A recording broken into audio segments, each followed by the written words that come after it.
فاسعوا إلى ذكر الله.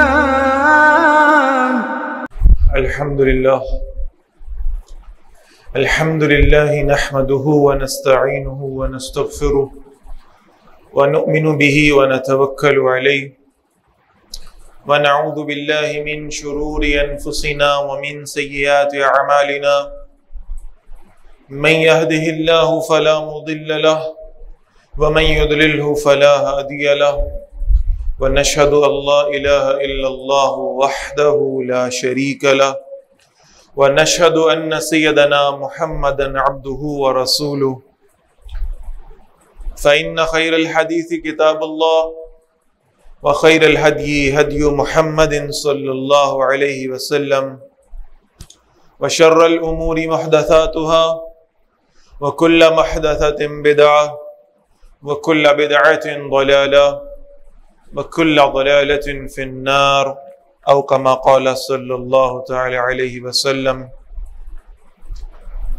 أما بعد فقد قال الله تبارك وتعالى أعوذ بالله من الشيطان الرجيم بسم الله الرحمن الرحيم ومن أحسن قولا ممن دعا إلى الله وعمل صالحا وقال إنني من المسلمين ولا تستوي الحسنة ولا السيئة ادفع بالتي هي أحسن فإذا الذي بينك وبينه عداوة كأنه ولي حميم وما يلقاها إلا الذين صبروا وما يلقاها إلا ذو حظ عظيم وإما ينزغنك من الشيطان نزغ فاستعذ بالله إنه هو السميع العليم. صدق الله العظيم. ربي اشرح لي صدري ويسر لي أمري واحلل عقدة من لساني يفقهوا قولي. اللهم ربنا ألهمنا رشدنا وأعذنا من شرور أنفسنا. اللهم أرنا الحق حقا وارزقنا اتباعه وأرنا الباطل باطلا وارزقنا اجتنابه. آمین یا رب العالمین. حضرات محترم، یہ سورہ حامیم سجدہ کی کچھ آیات میں نے ابھی تلاوت کی ہیں، اور ان آیات میں دو بنیادی مضامین اللہ تعالیٰ نے بیان فرمائے ہیں. پہلی بات تو بڑی سادہ اور واضح ہے. فرمایا گیا وَمَنْ أَحْسَنُ قَوْلًا مِّمَّنْ دَعَا إِلَى اللَّهِ. اس سے زیادہ اچھی بات کس کی ہوگی جو لوگوں کو اللہ کی طرف دعوت دینے والا ہو. اب آپ یہ اندازہ کیجئے کہ اللہ تعالیٰ نے انسانوں کو لہجوں سے نوازا ہے، گفتگو کرنے کے انداز اور سلیقے سکھائے ہیں، اپنی بات کو سمجھانے کی قوت عطا فرمائی ہے، صلاحیت عطا کی ہے. ان صلاحیتوں کا استعمال الگ الگ ہے. کوئی شخص سیاسی جلسہ کرتا ہے تو اس میں اتنے خوبصورت انداز سے وعدے کرتا ہے کہ یقین نہ ہونے کے باوجود بھی ہم اس کے انداز پر یقین کر لیتے ہیں. کوئی اس لہجے اور آواز کا استعمال یوں کرتا ہے کہ موسیقی کے ساتھ اس کو جوڑتا ہے اور ایک بڑی خوبصورت میلڈی اور گانا بنا کر لوگوں کے سامنے رکھتا ہے اور لوگ اس کو پسند کرتے ہیں. یہ لہجوں کے استعمال ہے، منفی بھی ہیں مثبت بھی ہیں. کوئی اپنا رزق کمانے کے لیے اسی لہجے کو استعمال کرتا ہے. یہ جو مارکیٹنگ والے ہیں، یہ سیلز والے ہیں، ان کا کیا کام ہے کہ اپنی پروڈکٹ کو ایسے پیش کرنا ہے دنیا کے والوں کے سامنے کہ لوگ قائل ہو جائیں کہ یہ ہماری ضرورت ہے. اور وہ قائل کیسے کریں گے؟ اپنی گفتگو سے، اپنے انداز سے، اپنے الفاظ سے، اپنے کلام سے.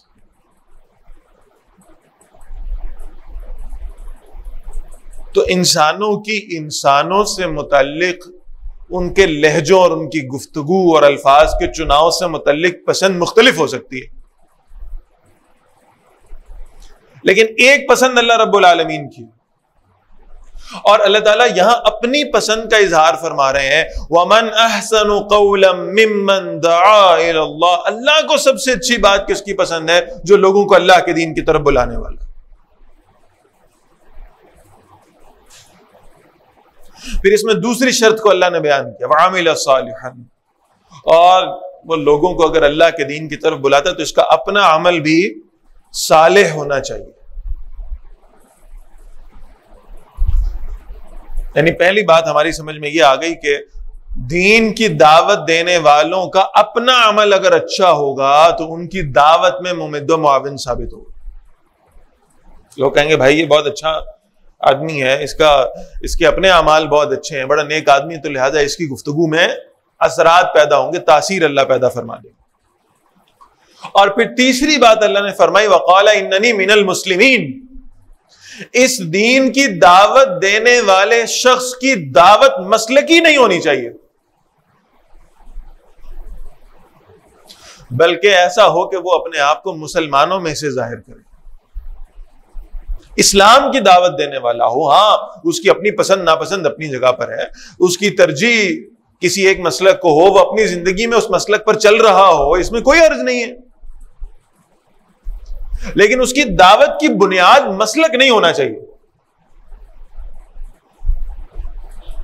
اس کی دعوت متفقن علیہ اسلام کی دعوت ہونی چاہیے، ایمان کی دعوت ہونی چاہیے۔ تو اللہ تعالیٰ نے فرمایا کہ وہ شخص اللہ کو بڑا پسند ہے جو اللہ کی طرف بلاتا ہو لوگوں کو، اس کا اپنا عمل صالح ہوگا تو وہ بھی اس کی دعوت میں زیادہ خوبصورتی پیدا کرے گا، اور پھر یہ کہ وہ اسلام کی طرف اور متفقن علیہ امور کی طرف دعوت دیتا ہوگا تو اس کی دعوت میں اور خوبصورتی پیدا ہو جائے۔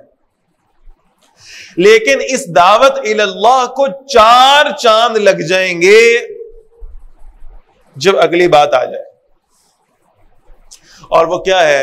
وَلَا تَسْتَوِي الْحَسَنَةُ وَلَا السَّيِّئَةُ ادْفَعْ بِالَّتِي هِيَ أَحْسَنُ، دیکھو نیکی اور برائی آپس میں برابر نہیں ہو سکتی، لہذا اگر اس دعوت کے میدان میں کوئی تم سے برائی کرے تو تمہیں جواب میں اس کے ساتھ نیکی کرنی ہے۔ یہ آج کے ہمارے اس خطبہ جمعہ کا مرکزی موضوع ہے۔ انسان کا اخلاق، اس کا کردار، دوسروں کے ساتھ اس کا برتاؤ اور اس کے معاف کر دینے کا، درگزر کرنے کا جو جذبہ ہے، یہ اس کی دعوت میں 4 چاند لگا دیتا ہے۔ آپ مثالیں لے لیں، اس کائنات کے سب سے بڑے داعی کون ہے؟ اللہ کی طرف دعوت دینے والے محمد الرسول اللہ صلی اللہ علیہ وسلم، سب سے بڑے داعی، سب سے بہترین دعوت دینے والے۔ آپ حضور نبی اکرم صلی اللہ علیہ وسلم کا کردار دیکھیں، اخلاق دیکھیں۔ سیدہ عائشہ رضی اللہ تعالی عنہا سے ایک مرتبہ پوچھا گیا کہ اللہ کے رسول صلی اللہ علیہ وسلم کا اخلاق کیا تھا؟ ایک جملے میں بتایا ہے حضرت عائشہ رضی اللہ تعالی عنہ، اور یہ یاد رکھیے یہ لاڈلی بیوی کی گواہی ہے۔ تو ہمارے یہاں ایک بات مشہور ہے کہ جس پیر کو ساری دنیا بھی پیر مان لے نا، اس کی بیوی اس کی مرید نہیں بن سکتی۔ ظاہر ہے کہ قربت سب سے زیادہ ہے، تو مثبت منفی ہر طرح کے پہلو سامنے ہیں۔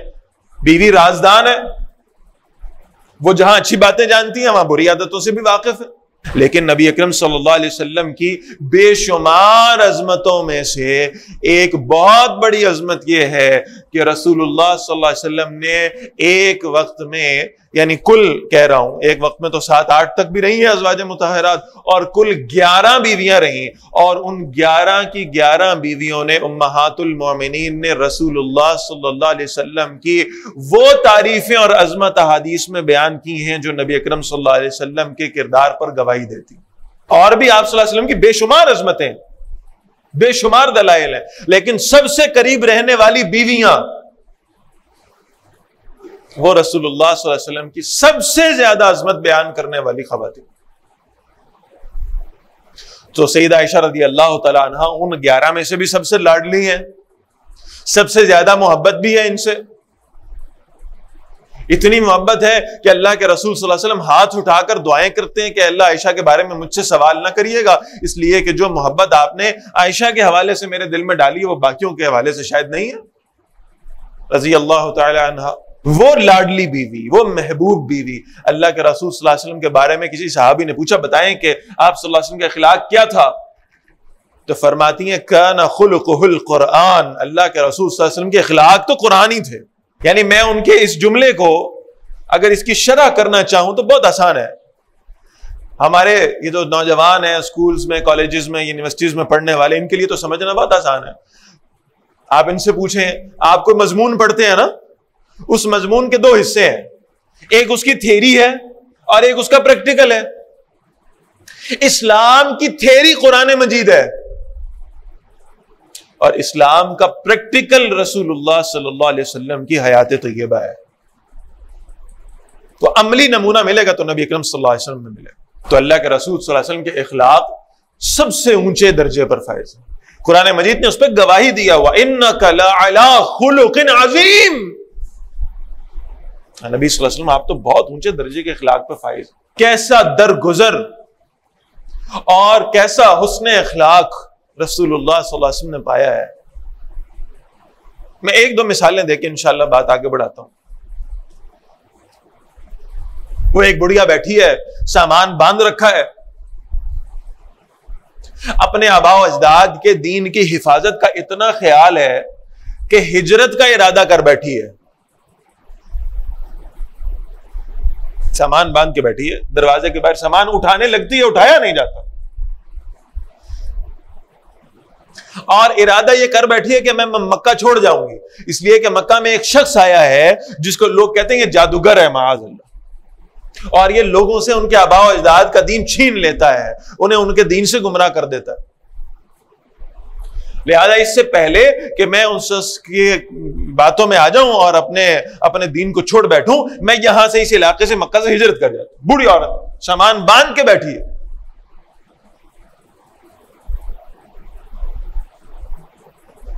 ایک صاحب وہاں سے گزرتے ہیں, ماں جی خیریت ہے, گھر کا سامان باندھا ہوا ہے, باہر بیٹھی ہیں.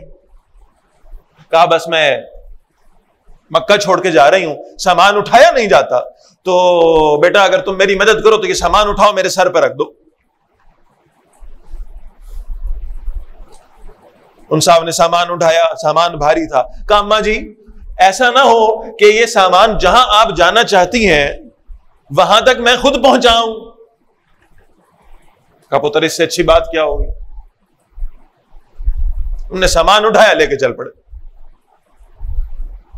راستے میں پوچھا ماں جی گھر بار چھوڑ کے جا کیوں رہی ہیں اس عمر میں, بوڑھی ہو گئی ہیں, کہاں جا رہی ہیں؟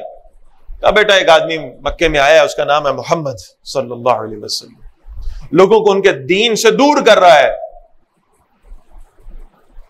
مجھے خوف ہے کہیں میں اپنے دین سے دور نہ ہو جاؤں, لہذا میں اب مکہ چھوڑ کر جا رہی ہوں, اور تم بھی اس سے بچ کے رہنا, تم نوجوان ہو, بڑے اچھے بچے ہو, تم بھی اس سے بچ کے رہنا. چلتے رہے, منزل آ گئی. بڑی عورت نے کہا بس سامان یہاں رکھ دو. سامان رکھ دیا. وہ صاحب جانے لگے.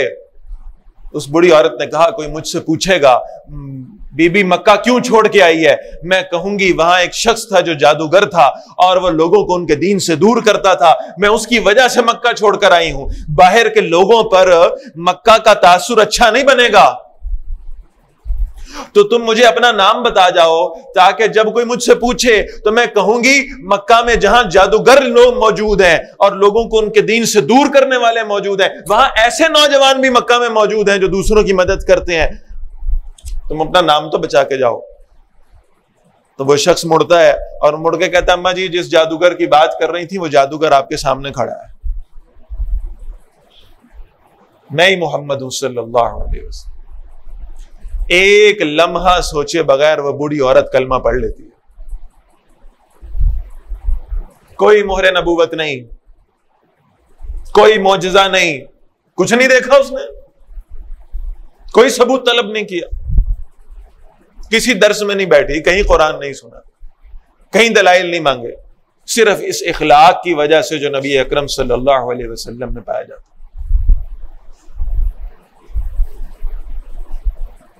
ایک بچہ ہے ابھی نوجوانی کی سرحدوں کو عبور کر رہا ہے،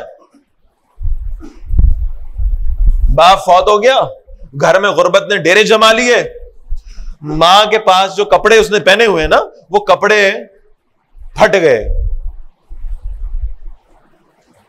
اس بچے کو خیال آیا کہ میری ماں کا لباس کم از کم ایک لباس تو ہو میری ماں کے پاس، اپنے چچا کے پاس گیا، چچا مالدار آدمی تھا، چچا کے پاس گیا، کہا میری اما جان کے لیے مجھے ایک لباس تو لے دیں۔ چچا نے دھتکار کے دھکے مار کے گھر سے نکال دیا، رونے لگا، گلی میں روتا ہوا چل کے جا رہا تھا۔ کسی نے کہا کیا ہوا؟ کہا میں میری ماں کے پاس پہننے کو لباس کوئی نہیں، ایک کپڑے کا جوڑا ہے جو پھٹ گیا ہے اور دوسرا لباس کوئی نہیں، تو میں اپنے چچا کے پاس گیا تھا، اس نے مجھے دھکے مار کے نکال دیا، دل آزاری ہوئی میری، میں اس لیے رو رہا ہوں۔ کہنے والے نے کہا کہ جاؤ حرم کعبہ میں چلے جاؤ، وہاں صحن میں ایک شخص بیٹھے ہوں گے جن کا نام محمد ہے صلی اللہ علیہ وسلم، وہ بڑا دوسروں کے ساتھ رحم کرنے والے، یتیموں کے سر پہ ہاتھ رکھنے والے، لوگوں سے محبت کرنے والے، ان کے پاس جا کے اپنا مسئلہ بیان کرو، ہو سکتا ہے تمہارا مسئلہ حل ہو جائے۔ لیکن یاد رکھنا وہ ایک نئے دین کے پیروکار ہیں، وہ نئے دین کی دعوت دیتے ہیں۔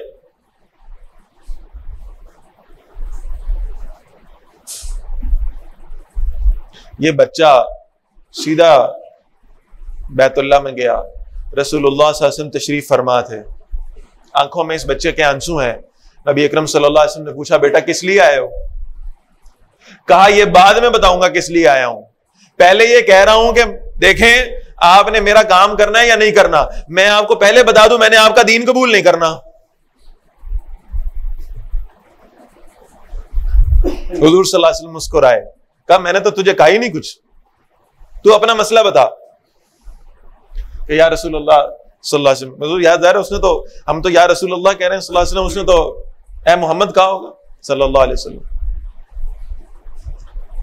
بھئی ایک لباس کے جوڑے کی ضرورت، اللہ کے رسول صلی اللہ علیہ وسلم نے کوئی وعدہ بھی نہیں کیا، کوئی اگلی تاریخ بھی نہیں ڈالی، آپ صلی اللہ علیہ وسلم نے اپنے شانوں سے اپنی چادر اتاری، کہا لے جاؤ۔ یہ چادر لے کے گھر آیا، ماں نے پوچھا چچا نے چادر دے دی؟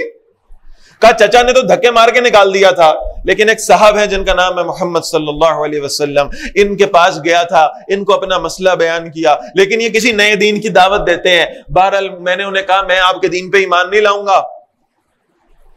آپ نے کہا کوئی بات نہیں، بس اپنی چادر اتاری اپنے کندھوں سے اور کہا اس کو گھر لے جاؤ، میں چادر لے کر آیا ہوں۔ ماں نے کہا میری انگلی پکڑ، میں یہ چادر اوڑھتی ہوں اور میرے ساتھ چل، میں بھی اس کا کلمہ پڑھوں گی، تو بھی اس کا کلمہ پڑھ لے۔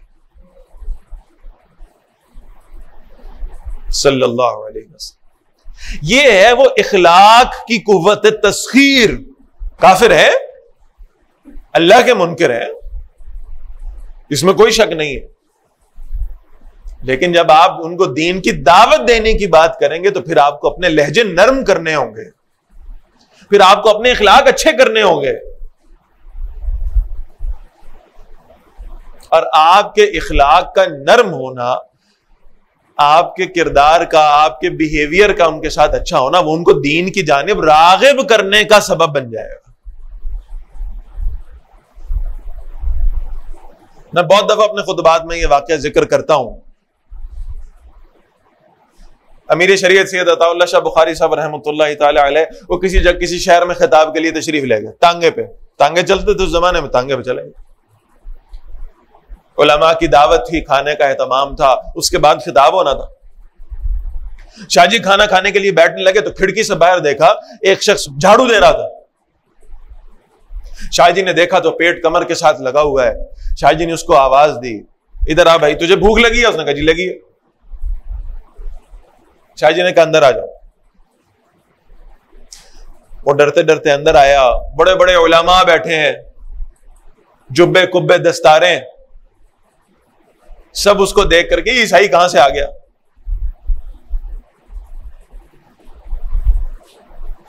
شاہ جی نے کہا یہاں بیٹھ کر میرے ساتھ کھانا کھاؤ۔ اس نے کھانا کھایا، بس کتنا کھا لیا ہوگا، کتنے لقمے کھا لیے ہوں گے، کتنی روٹیاں کھا لی ہوں گے، کھانا کھایا، اٹھ کے چلا گیا۔ کھانا ختم ہوا، شاہ جی نے اپنا بیان کیا، بیان کر کے تانگے پہ بیٹھے جانے لگے راستے میں، تو وہی بھنگی، وہی عیسائی اپنا پورا خاندان لے کر وہاں کھڑا تھا. اس نے کہا شاہ جی مجھے وہ کلمہ پڑھائیں، مجھے وہ دین سکھائیں جس دین نے آپ کو لوگوں کے ساتھ یہ رویہ رکھنے کی تربیت دی. سارا خاندان اس کا مسلمان ہو.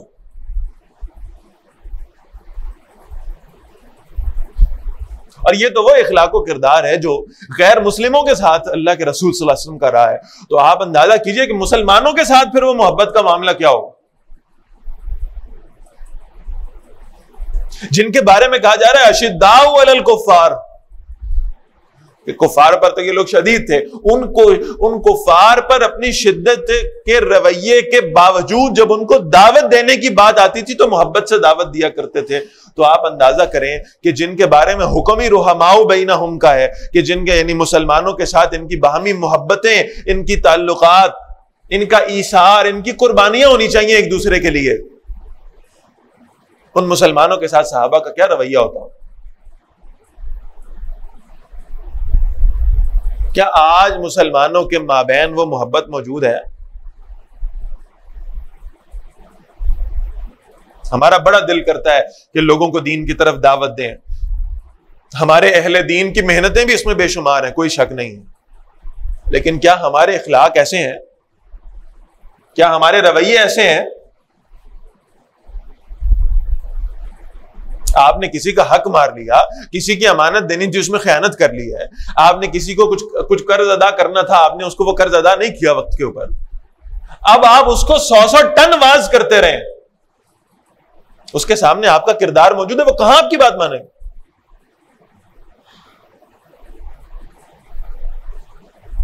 یہ وہ اخلاق و کردار ہے جو مسلمانوں کو اپنانا ہے. یاد رکھیں یہ بڑی سخت بات ہے جو میں عرض کرنے لگا ہوں، لیکن بات بڑی واضح ہے. اسلام میں جہاں عبادات موجود ہیں وہاں معاملات کی بھی اتنی تعلیم موجود ہے. ہمارے یہاں مسئلہ تو پیدا ہوتا ہے کہ ہم سمجھتے ہیں کہ اسلام صرف عبادات ہے، نماز روزہ حج زکات آپ نے کر لیا تو آپ لوگوں کے ساتھ جیسا مرضی رویہ رکھیں، چونکہ آپ نمازیں پڑھ رہے ہیں تو لہٰذا لوگوں کی دل آزاری کرنے کا کوئی لائسنس مل گیا آپ کو. ایسا نہیں ہے. عبادات اپنی جگہ ہے، مسلمانوں کے ساتھ معاملات کو درست کرنا، ان کے ساتھ اپنے اخلاق کو بہتر بنانا، یہ آپ کی دعوت میں ممد و معاون ثابت ہوگا. آپ دیندار آدمی ہیں، آپ اس دینداری کے ساتھ لوگوں میں اپنے معاملات کو درست رکھیں، لوگ آپ کے دین کی طرف خود راغب ہوں گے. وہ آپ سے پوچھیں گے جناب یہ کہاں سے سیکھا ہے آپ نے، یہ کس نے سکھایا آپ کو ایسی گفتگو کرنا، یہ کس نے سکھایا آپ کو وعدے کو پورا کرنا، یہ کس نے سکھایا آپ کو امانتوں کو ادا کرنا، یہ کس نے سکھایا آپ کو سچ بول کے بھی اپنا نقصان کروا لینا، کس نے سکھایا؟ کہا میرے دین نے سکھایا. پھر لوگ آپ کی طرف یوں راغب ہوں گے کہ وہ آپ سے خود سوال کریں گے کہ وہ دین ہمیں بھی سکھاؤ جس نے تمہیں یہ تعلیم دی. میں عرض کر رہا تھا نا کہ جس کے ساتھ آپ قربت میں رہتے ہیں نا، جس کے ساتھ آپ کی قربت ہو، آپ کا رہنا سہنا اٹھنا بیٹھنا سفر کرنا ساتھ ہو، وہ حدیث کا مفہوم آتا ہے کہ جب آپ سفر کرتے ہیں تو آپ کو لوگوں کے یعنی اخلاق کا اصل پتہ لگتا ہے، کردار کا پتہ لگتا ہے. تو آپ اندازہ کریں ایک شخص وہ ہے جس کا نام ہے انس ابن مالک رضی اللہ تعالی عنہ، 10 سال رسول اللہ صلی اللہ علیہ وسلم کی خدمت میں رہا، صحابی ہیں. اور حضرت انس بن مالک رضی اللہ تعالیٰ عنہ گواہی دیتے ہیں کہ میں نے رسول اللہ صلی اللہ علیہ وسلم جیسے بہترین اخلاق والا دوسرا کوئی شخص نہیں دیکھا. 10 سال ساتھ رہنے کے بعد یہ نتیجہ بیان کر رہے ہیں انس بن مالک رضی اللہ تعالیٰ. آپ نبی اکرم صلی اللہ علیہ وسلم کے ارد گرد رہنے والوں کی گواہیاں سنیں. بیویاں ہیں تو وہ گواہی دے رہی ہیں کہ رسول اللہ صلی اللہ علیہ وسلم بہترین اخلاق والے ہیں، بیٹیاں ہیں تو وہ گواہی دے رہی ہیں کہ رسول اللہ صلی اللہ علیہ وسلم سے سب سے بہترین محبت کرنے والے ہیں، خادم اور غلام ہے تو وہ گواہی دے رہے ہیں کہ آپ صلی اللہ علیہ وسلم سے زیادہ محبت کرنے والا کون ہوگا. اور پھر اپنے صحابہ سے آپ کی محبت صلی اللہ علیہ وسلم. اور پھر صحابہ کی باہمی محبتیں، یعنی اس میں تو یعنی کئی خطابات کیے جائیں تو شاید وقت نہیں رہے گا اس میں۔ عبداللہ بن زبیر رضی اللہ تعالیٰ بڑے جلیل القدر صحابی ہیں، امیر معاویہ رضی اللہ تعالیٰ عنہ امیر المومنین بن گئے، خلیفہ بن گئے، طاقت ہے، پاور ہے، اتھارٹی ہے ان کے پاس۔ عبداللہ بن زبیر رضی اللہ تعالیٰ اور حضرت معاویہ رضی اللہ تعالیٰ کی زمینیں ساتھ ساتھ تھیں۔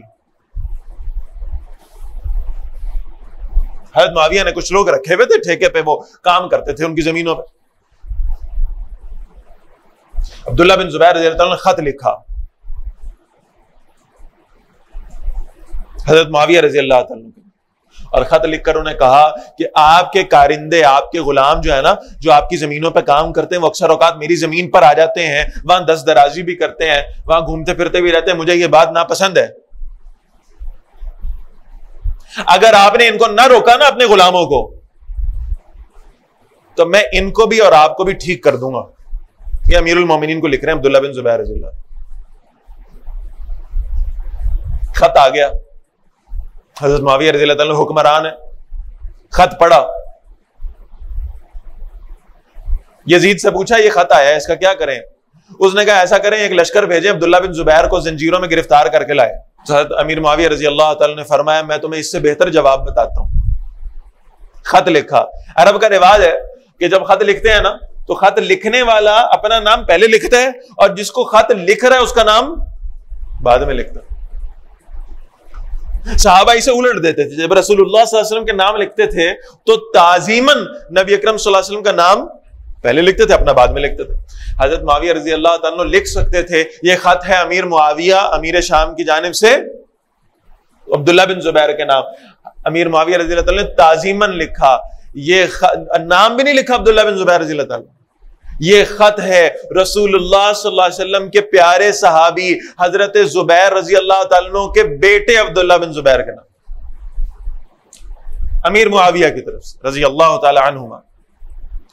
اور نیچے لکھا حضرت قصور تو کوئی نہیں ہے نا میرا، میں نے تو نہیں نا کہا آپ کو کچھ، میرے غلاموں نے کہا، میں نے براہ راست تو نہیں ان کو حکم دیا کہ ایسا کریں۔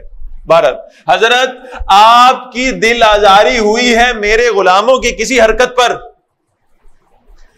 میں اس کی تلافی یوں کرتا ہوں کہ آپ کی زمین کے ساتھ میری جتنی زمین ہے میں وہ بھی آپ کو ہدیہ کرتا ہوں، اس پہ کام کرنے والے جتنے غلام ہیں میں وہ سارے غلام بھی آپ کو ہدیہ کرتا ہوں، اور یہ دونوں کرنے کے بعد میں اس خط کے ذریعے سے آپ سے معافی بھی مانگتا ہوں، اور اگر آپ اس پہ بھی راضی نہیں ہوں گے میں مدینہ منورہ آپ کی خدمت میں حاضر ہو کے آپ کے پیر پکڑ کے خود آپ سے معافی مانگوں گا۔ عبداللہ بن زبیر رضی اللہ عنہ کو خط ملا، انہوں نے خط کا جواب لکھا ایک جملے میں،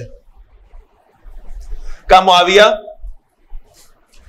صرف تمہارا یہ اخلاق ہے جس کی وجہ سے آج اللہ نے اس امت میں تمہیں عزت دے کر تمہیں خلیفہ کے منصب پہ فائز کر دیا ہے، یہ تمہارا اخلاق۔ یہ صحابہ کی باہمی محبت تھی، ذرا سی کسی کی دل آزاری نہ ہو جائے ہمارے ہاتھ، نہ دانستہ طور پر بھی دل آزاری کسی مومن کی نہ کر بیٹھے، اتنا اس کے بارے میں فکر مند رہا کرتے تھے، اور اسی فکر مندی کی وجہ سے پھر آپ دیکھتے ہیں کہ صحابہ کی باہمی محبتیں بھی کتنی طاقتور اور مضبوط ہوا کرتی تھی۔ یہی طرز عمل آج اہل ایمان کا ہونا چاہیے، اپنے مسلمان بھائی کی عزت کی حفاظت کرنا، اپنے مسلمان بھائی سے محبت کرنا، اپنے مسلمان بھائی کے لیے وہ پسند کرنا جو اپنے لیے پسند کرتے ہیں، اور پھر اس کی دل آزاری سے ہمیشہ اپنے آپ کو بچاتے رہنا، کوئی جملہ کوئی لفظ اپنی زبان سے ایسا نہ نکالنا جس سے کسی مومن بھائی کی دل آزاری ہو جائے۔ اللہ کے رسول فرماتے ہیں صلی اللہ علیہ وسلم سباب المسلم فسوق وقتالہ کفر، اپنے مسلمان بھائی کو برا بھلا کہنا یہ فسق و فجور میں سے ہے، نافرمانی میں سے ہے، گناہ کا کام ہے، وقتالہ کفر، اس سے جھگڑا کرنا تو کفر کی شے ہے، اتنا شدید معاملہ ہے۔